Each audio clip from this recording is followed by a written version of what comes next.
Now we shall discuss work energy theorem. When a force is applied in the direction of the motion of a body, it usually accelerates, and therefore its kinetic energy increases. So we can say that work done by the force is equal to the increase in the kinetic energy of a body. Provided the force has acted along the direction of the motion of the body, a prominent change in velocity has occurred. That means the body has gained some velocity, and so its kinetic energy has increased. So we can say that work done by the force is equal to the increase in the kinetic energy of the body. So let us assume that a body of mass m was already moving with the velocity u. So u is the initial velocity of the body.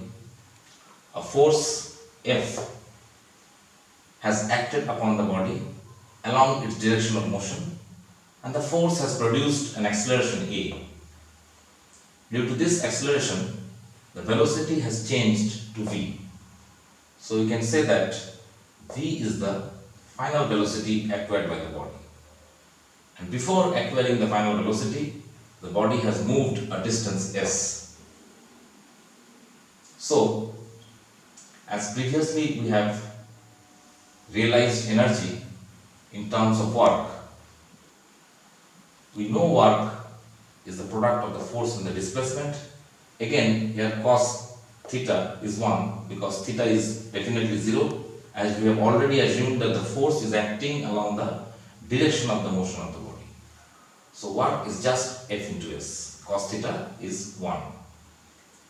By Newton's second law of motion, we can write F equal to ma, and from the equation v square equal to u square plus 2s, just we can write s is v square minus u square by 2a.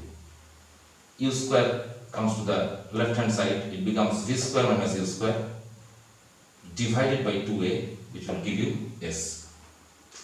So if you substitute this result in this equation, we get f as ma and s as v square minus u square by 2a. A cancels out, we get work is half into m into v square minus u square.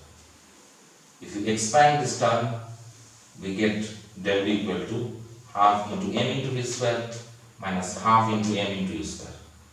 Half mv square is definitely the final kinetic energy, which we have denoted as kf, and half mu square is the initial kinetic energy, which we have denoted as ki.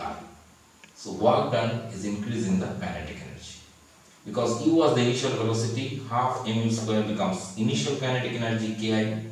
Because v was the final velocity, half mv square becomes the final kinetic energy kf, and thereby you can write work equal to increase in kinetic energy, and it's the difference of the final kinetic energy and the initial kinetic energy. Now we shall discuss the different forms of kinetic energy. Kinetic energy is of three different forms.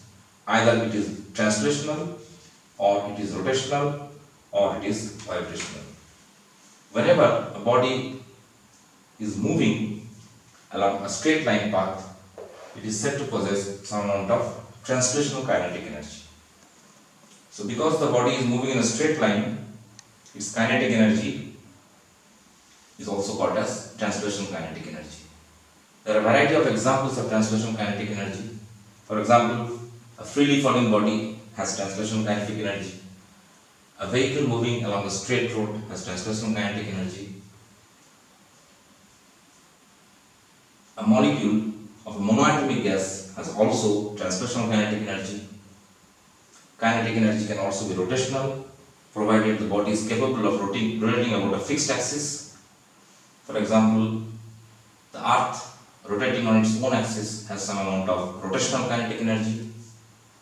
The atoms of a diatomic or polyatomic molecule, apart from having translation kinetic energy, has also rotational kinetic energy. And the third form of kinetic energy is also called as vibrational kinetic energy, and it is due to the to and fro motion executed by your body. For example, a polyatomic molecule, apart from having translational and rotational kinetic energy, it can also have some vibrational kinetic energy. So you can say that a polyatomic molecule has actually all the three forms of kinetic energy: translational, rotational and vibrational.